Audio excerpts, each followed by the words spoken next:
Today, we are talking about the secret sauce to your specialness, the way to remember your gifts when you forget.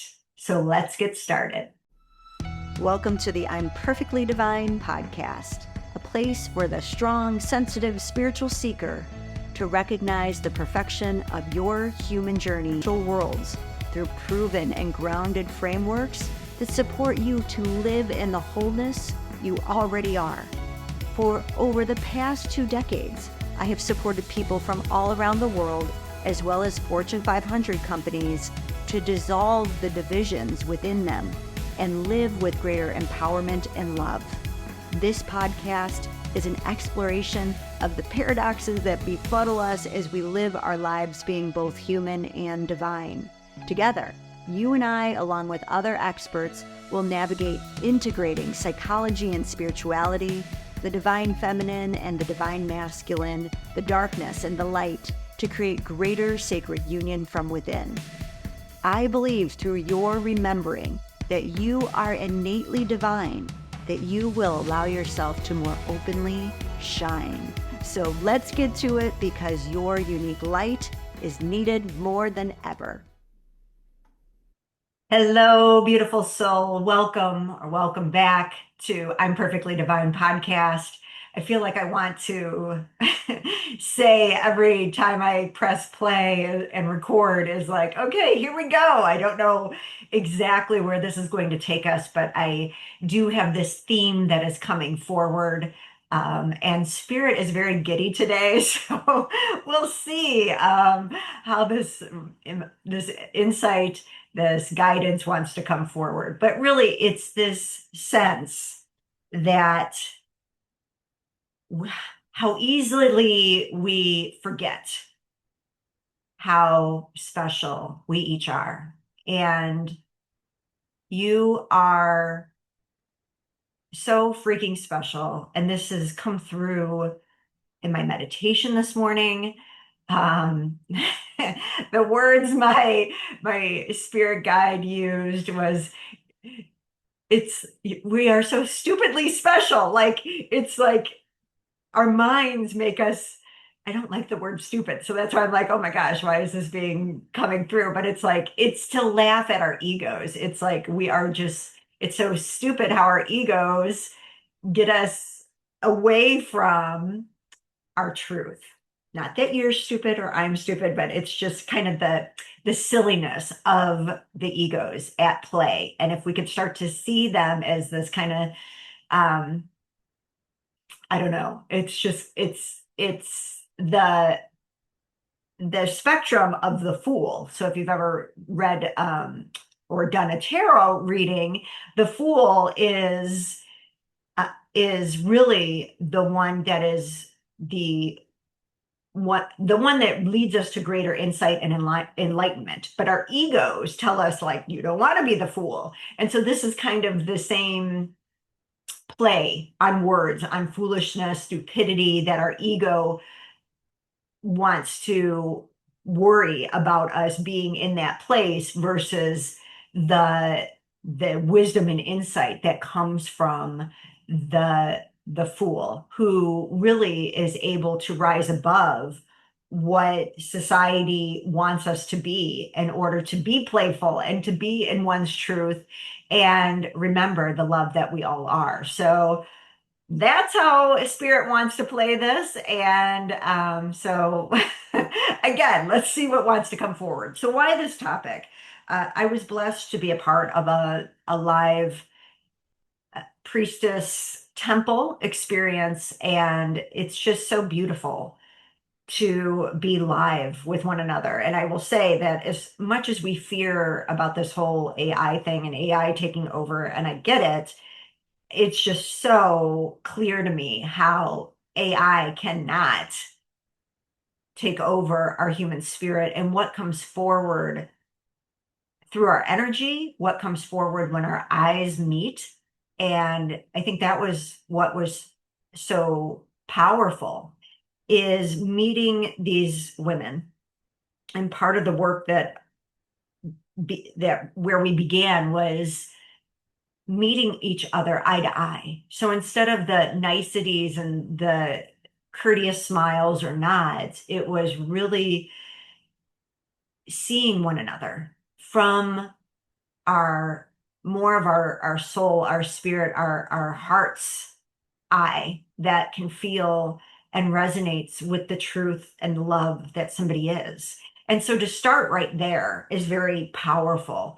And the whole journey was leading people to remember, of course, the love that we all are. And it just the difference of what comes forward is people release the baggage, the stuff that we're all hanging on to. And so that's part of what got me thinking about this, and myself included.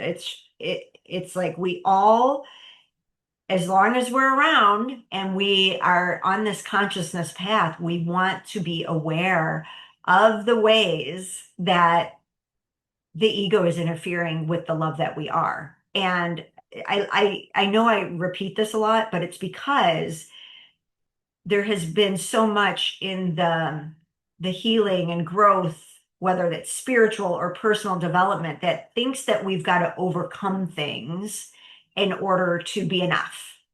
And that I believe is a very linear and masculine way of understanding growth, because in the feminine, it's very cyclical.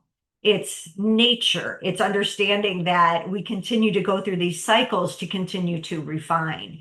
And even sometimes when we say things like, we're out of alignment, or things aren't happening for me because of not feeling connected enough, aligned enough, it still goes back to that sense of being not being good enough. And this is something that we want to be able to see through as we allow ourselves to continue to gain greater self-gnosis, self-understanding.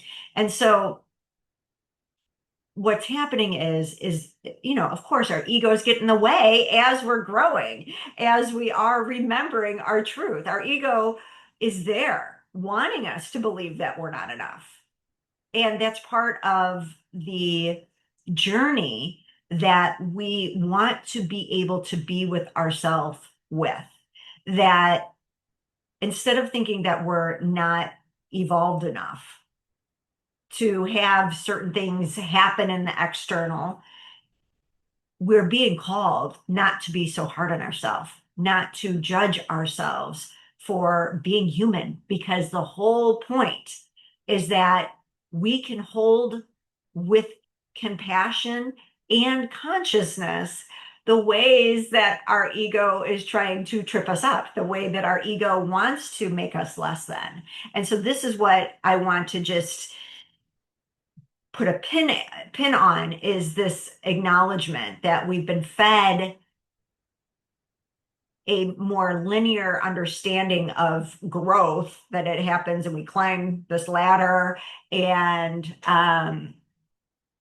we got to keep evolving upwards when the way of love that I understand it is, it's again the both and. We do want to evolve in our consciousness, and we want to spiral within our humanity because both are important to us really being able to understand love, and that's what it's really about. So when we utilize growth or spirituality as the sense of like, I'm not evolved enough yet, this is how our ego then clings onto stories about ourselves that aren't true. And this does more harm to us than we realize. It's not just the harm of we're not going to feel well, we're not going to feel happy and expansive.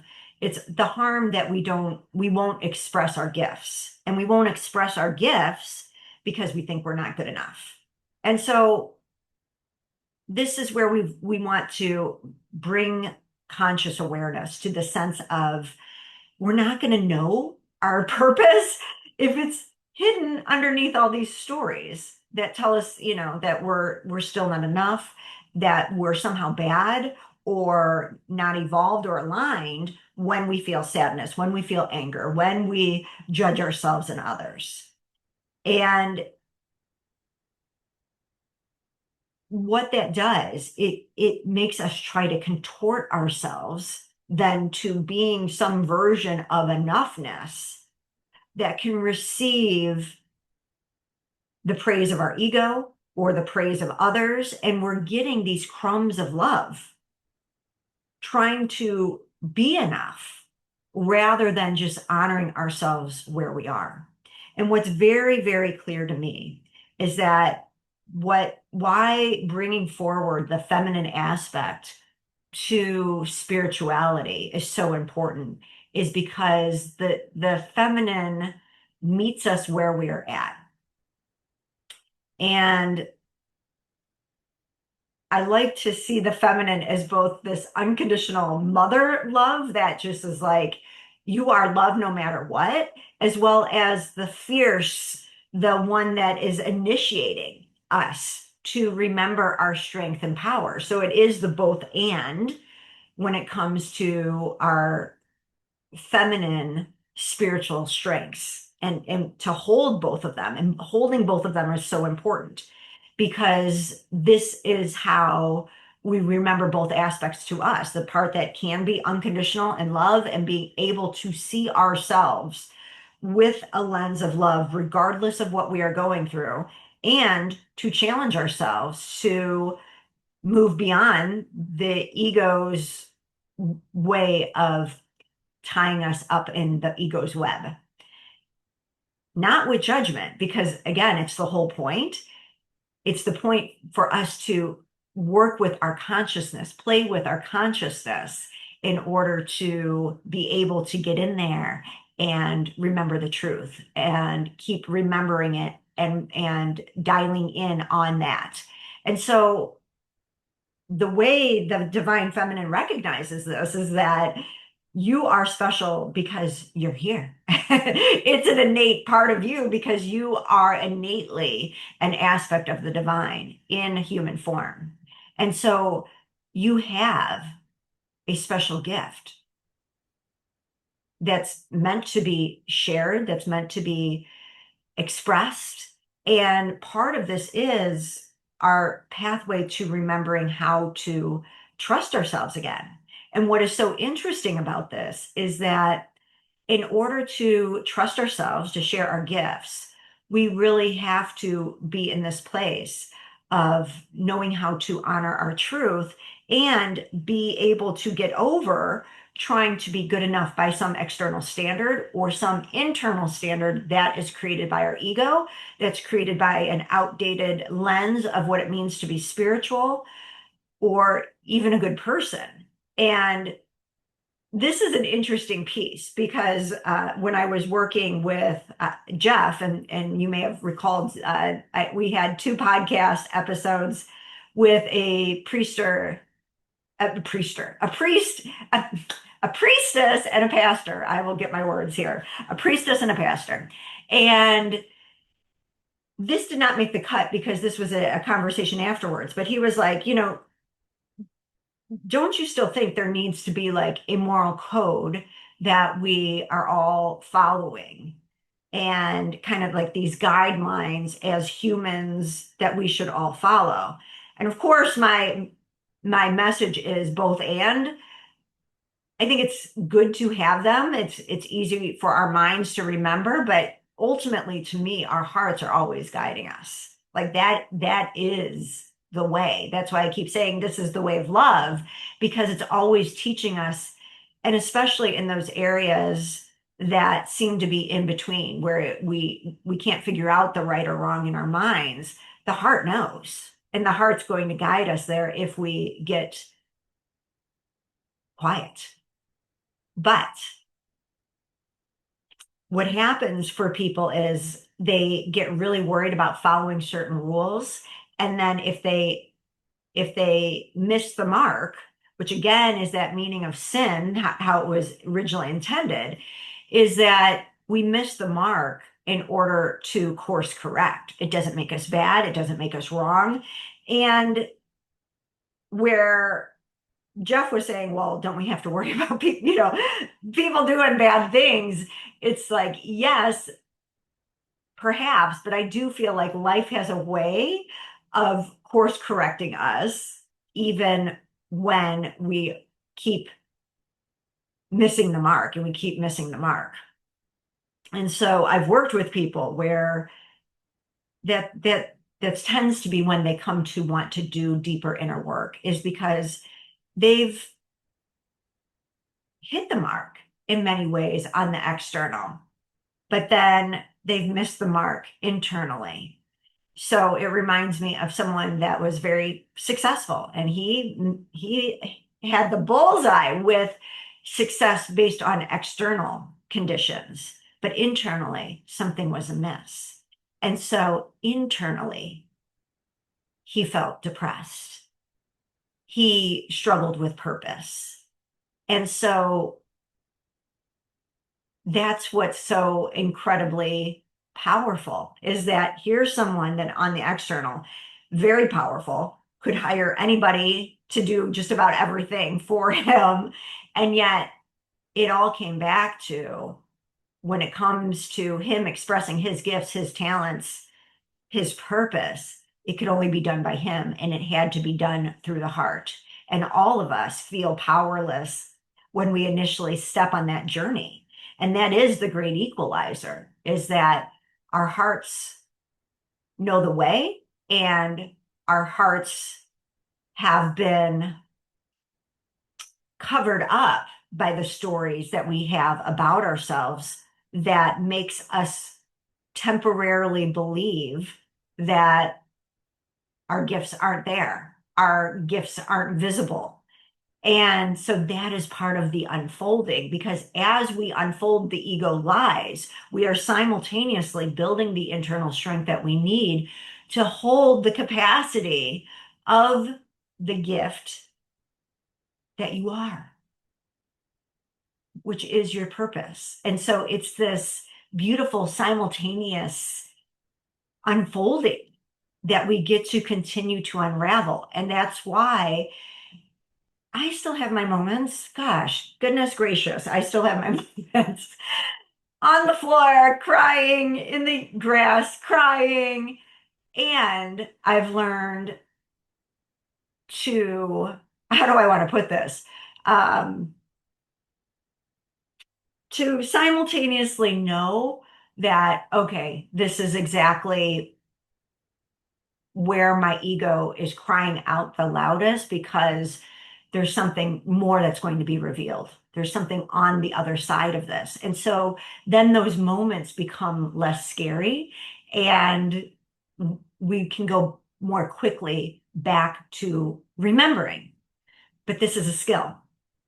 It sounds all rainbows and butterflies to remember the love that we are, and to remember the love that we are when we are being judgmental, when we are shaming ourselves or another, when we're sad, when we're anxious. It's easy to love ourselves when we're all shiny and bright and happy and alive, but the practice is really being able to be there with ourselves, with love and with consciousness, in order to see how the place that we are at, when we're afraid, when we're in self-doubt, when we are judging, is actually guiding us to become greater love.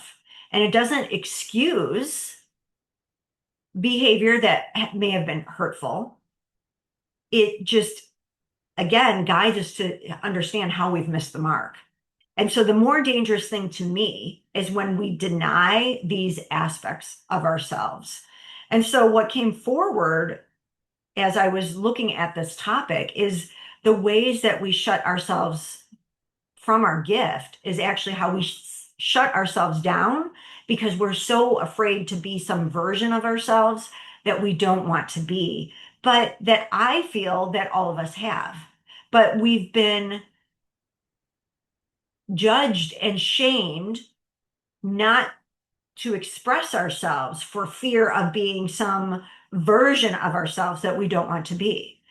So I have seen this with white women who don't want to speak up because they don't want to be the woman who speaks up and then is a Karen. I've seen this with Black women who don't want to be angry because they don't want to be the angry Black woman. I've seen this with men who don't want to be the asshole, but don't know how else to respond when they feel bullied. So they become the bully. And so the way to receive this is to recognize that all of these aspects are within each of us, that we can each have our own version of fear that has us act out in ways that are entitled, angry, being a bully. And it doesn't matter what our race or gender is, it's about the different fears that arise within us. And certainly there are circumstances that we are born in that have to do with our gender and race that can turn the volume up onto certain circumstances for us that we want to be compassionate about. And we want to be compassionate that all of those aspects are within us because it's a part of what it means to be human. And I'm more concerned or have seen the need to be concerned when I've tried to deny that I have any of these aspects, because this is when they tend to come out, right? It's like we don't want to, who wants to be entitled? Who wants to be angry? Who wants to be the bully? Nobody wants to do that. It's a survival, it's a defense. And so the more that we can understand that and bring compassion to those places, then we don't have to defend against them. Because when we defend whatever we're defending out in the world, it becomes a part of our energy. And this is exactly what I saw when I looked in the eyes of these women who were coming into this feminine expression of spiritual love. That when we greeted each other, the eyes would quickly meet, but they wanted to go back inward, go back down. They didn't want to meet eye to eye. But I was, I wanted to hold the gaze of this other beautiful being in front of me because I know the truth of who you are that is full of love. And I know it's shame, not good enough, that makes us do the quick look at one another thing. And this is not just other people. So what before we do this with one another, or it's called holding a gate. And before we did the eye gazing, I went through my own gate with other women who were holding the gates, right? And they had to do it for me. And I noticed the same thing for me. It was like, okay, we're doing this. And my gaze was quickly with another, and she held me there to remember. There's nothing to be ashamed of. Stand in your truth, stand in your power, stand in the love that you are. And again, what I saw as we went through experience of remembering is at the end, people's hearts were overflowing because they were remembering. And I could look in people's eyes afterwards, and it was just like pouring out of them. And so it's right there. This is my point, is that your specialness is a given because you are born as a reflection of love. And all we are here to do is remember the reflection of love that we are. And we are given our humanity and all its ego stories to see the stupidity of the ego stories, to take a step back. And for me, the humor has been over the last week, I've seen myself getting frustrated over something, something not working out as I want it to. And in the moment, I am so, I'm so like, I want it to work this way. Why isn't it working this way? And then finally, divine wisdom kind of hits me in the head and says, girl, let it go. Go to bed, relax, go for a walk, do something, and do something other than focus on the thing that the ego wants to focus on. And then, like the next day, it's not that big of a deal, right? And so this is kind of the thing. It's like the divine wants us to be able to kind of laugh at our stories in the same way and see like the ego's ways it tries to use us as puppets and to manipulate us to go back into this storyline. This is who you are. This is the way you're limited. This is the way you're not good. And it just starts to be really silly because our love that we are knows better. So the secret sauce, the secret way is right there in front of us all the freaking time. It's the opportunity to remember the love that you are in your aliveness, your sadness, your anxiety, your joy, in all of it, because all of it is carving and shaping your life and shaping you. So the unique expression of you cannot be hidden if you remain conscious of the love that you are. Like that's it. That's it. And so the both and I know it is a skill and it is a practice. So I don't want to make it again rainbows and butterflies. There's a reality to this that um it is a skill to be able to hold the truth of what you are facing in your human experience in that moment because we have to hold some devastating things sometimes and still remember love. This being human is not is not for there's an expression that be it's not for I am forgetting the expression, something of heart anyway. Not for the meek of heart, there we go, it's not for the meek of heart. So, and that's why you're here too, because of your strength.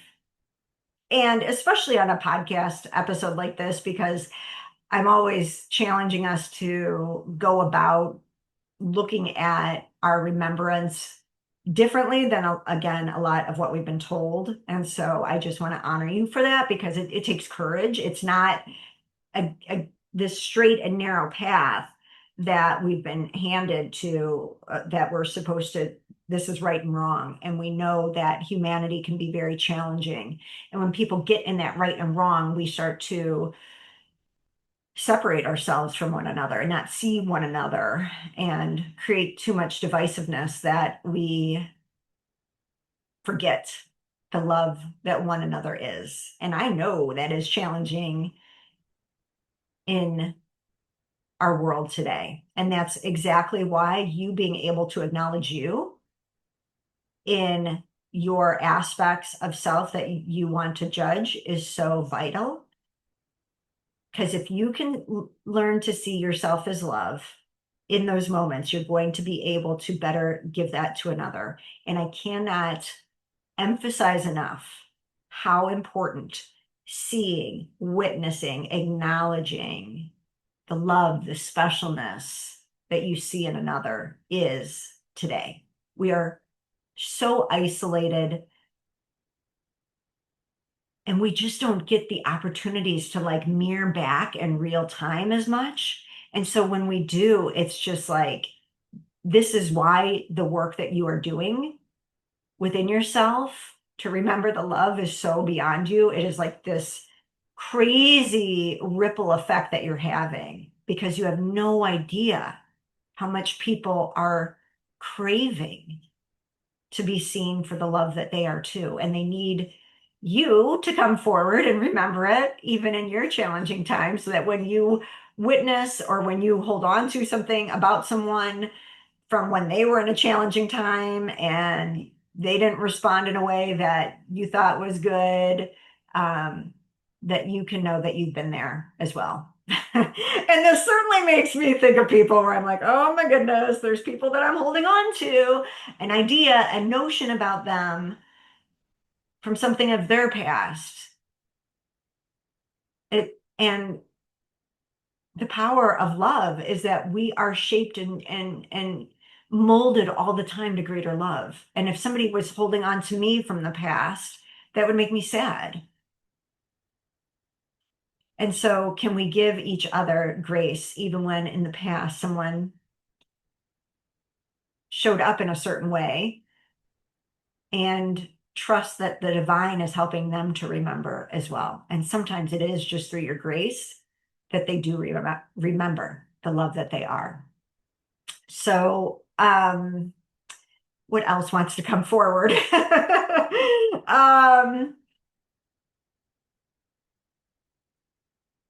The ego is there. It's distracting us from our gifts, and it's remembering not to judge yourself when the ego comes through. This is how we fine tune our ability to get out of the ego's web.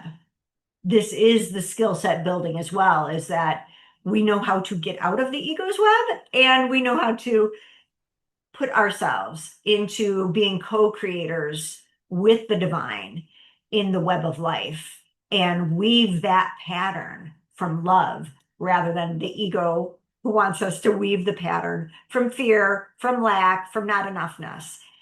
This is something I am constantly working on. And so I just want you to know that. I just think that's important to know, is that, yeah, it's just to me, it's part of being human, and we learn to continue to work with these different webs and get ourselves out of the web, not by never having sadness, not by never having anxiety or grief or anxiousness. It's by being in those places and seeing it and say, okay, and I know how to get out of that web more and more quickly so that I can be back in the web of life where the divine feminine is holding me unconditionally in love. So, this is our opportunity. We can shut ourselves down every time the ego shows up to say that we're not enough, or we can see that the ego is trying to build our strength so that we are ready to share our gifts. And that when we share our gifts, we can do so not trying to get others' approval, but so that when we share our gifts, it's coming from a place of standing in our truth with unconditional love for ourselves and for others. Because the thing about gifts and our purpose, again, it can, we can make it sound all like it's easy peasy. Like, okay, I know my gift now. I'm going to put my gift out in the world. But the reality is that we are carrying our old stories with us. And our old stories are saying, oh, well, my gift is this. And I feel weird sharing it because it makes someone uncomfortable, or people will think I'm crazy, or I look weird, right? Everyone that I have talked to, and with my own experience, with my own gift, is that it makes you uncomfortable to share it. And that's part of being in this space of strengthening our self-trust and self-love, is that we are willing to stand in it regardless with what people do with it. And so oftentimes we are like, okay, I found my gift. I know what my gift is, if you're there, right? And then you expect like the world to just meet you and be like, I see your gift, even though you're not fully in it, because a part of you is waiting for another to acknowledge you. when the work always comes from acknowledging ourselves. It has to be that way. We cannot give to another what we can't, what, or receive from another what we don't first give to ourselves. And that's why everything that we're doing internally, where you're like, Michelle, is it worth it? Is it worth it that you're telling me that that we're always on this emotional journey, that we're always growing and evolving? It sounds exhausting. Well, it sounds exhausting because the ego's making it exhausting, and then there's going to be a way that makes it more fun or more easeful. We'll get there. Not always fun, but easeful. And yes, we want to do it because it's our divine life's path to do it. That's why you're here. And we need to get steady in self-trust and knowing ourselves and loving ourselves, because your gift is going to be an initiatory process for you and for others. So for you, again, you're going to feel like, I can't do this for X, Y, or Z. So I've seen people who have a gift of song that just cuts to the truth and cuts the heart within another person. People that see symbols and cuts to the truth and cuts to the heart. For me, when I am with someone one on one, I can feel what you're not willing to feel. You can say that you're stuck here, and I will know exactly why that is, because spirit is guiding and saying, tell them. It like keeps poking me and saying, tell them, tell them, tell them. And I'm fine with doing that when it's someone signed up in a coaching session to do that, right? I'm like, okay, you've given me approval to like lay it out to you, right? But this will happen sometimes in conversation with others. And I have learned, of course, to ask for their permission, but I've also learned that it doesn't happen in every conversation. And the reason why it's coming forward in conversations with others where it's not a coaching situation is because that person is ready. And so I will ask them and I'll just say, well, this is what Spirit wants you to know about this. And I've been blessed to just know this now and not worry if someone rejects it, because where where the gifts go will be sometimes where people don't want to go. In other words, I've had people swear up and down to me that they are not sad. And I'm like, well, I am feeling this sadness in your heart because of this. And then they're like, and they're like, oh, that. Okay, well, yeah, actually, I am sad about that, but I've learned to work my way around that. Learned to how to navigate my life and just kind of put that on the side burner because I don't know what to do that with that anymore. And well, and what's coming through is that you're guided to bring that to the front burner again and be in that sadness. And there's a way to do that skillfully. So it's not going to be comfortable. And that's why we're doing all this, to hold the both and within ourselves so that we could do it within another. And again, it's not making that other person wrong. It's just being able to say, this is what's coming through. And now you have your free will to be able to work with it or not. Right. And so, and and as people learn how you work and they see the outcomes of it, they too will see it's worth to allow spirit in, allow the love to work in. So this is the whole thing, is that we carry these stories, myself included, because we worry about rejection. We worry that we're not enough. And that makes us hide. It makes us take things personally. And we're being guided to understand that part of your growth, part of another's growth requires us to stand in our truth.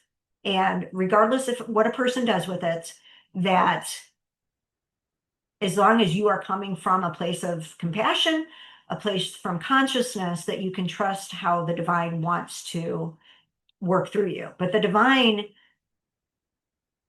wants you to get this clarity as you start to share your gifts more and more, not because you're not good enough, but because there's a strength building that the divine wants you to stand in as you share your gifts, because that's where they're going to have the greatest ripple effect, the greatest power. So it requires truly acknowledging ourselves. The more you do, not only do you have more compassion in others, but you're really going to see them for the love that they are, for their gifts, their specialness, which we all need. Like and that was part of the version of spirituality that I learned, like that you're not supposed to have human needs. um can be really backwards. Like, again, we have human needs. We're meant to have pleasure and joy because that's when our heart frequency lights up even more, right? And so, of course, it feels good to be acknowledged. Of course, it feels good to be seen in our specialness. So, allow yourself to receive that and let it begin here. I know you're saying, I don't personally know you, but I know you enough that you came here, that you're here now listening to something that challenges you and you're willing to be challenged, or that resonates for you and you want this deeper resonance.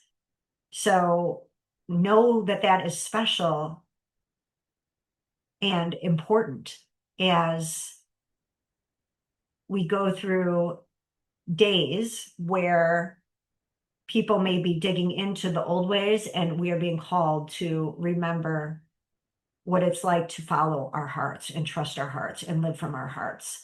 We need each other to remember the love that we are more than ever. And the more you do, the gift is that the more this will radiate within you because you're sharing it more. It just becomes more and more expansive. So it's really less about doing. So when the ego wants us to do more, this is really about allowing love to seep in when we are in that place of tears. And that's the beauty, I guess, of tears breaking our hearts open again and again, is because there's the crack. There's the way in. And I know I'm making a sound, again, easy peasy, but it is not. It is a practice, but it is the way to remembering the love that we are.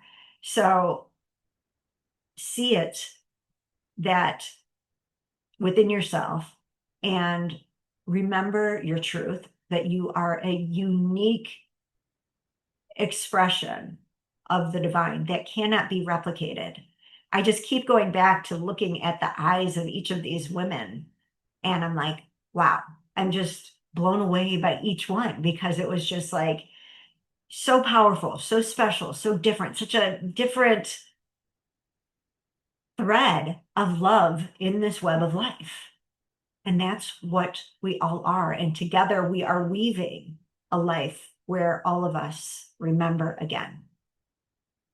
Not because it's easy peasy, it's actually the more challenging thing to do, but because you have the courage to allow your heart to lead you. So thank you for doing that. Thank you for trusting me to be a part of it. And until next time, please know that there is nothing too fixed, just to remember. I am so honored you have joined me today. If you enjoyed the I'm Perfectly Divine podcast, subscribe so you don't miss any of our power-filled episodes. Also, if you know another who is strong, sensitive, and spiritual and wants to dive deeper into emotions and ancient wisdom so they too can create profound peace and fulfillment from within, please share this podcast. Thank you again for joining me, and I look forward to reconnecting with you soon.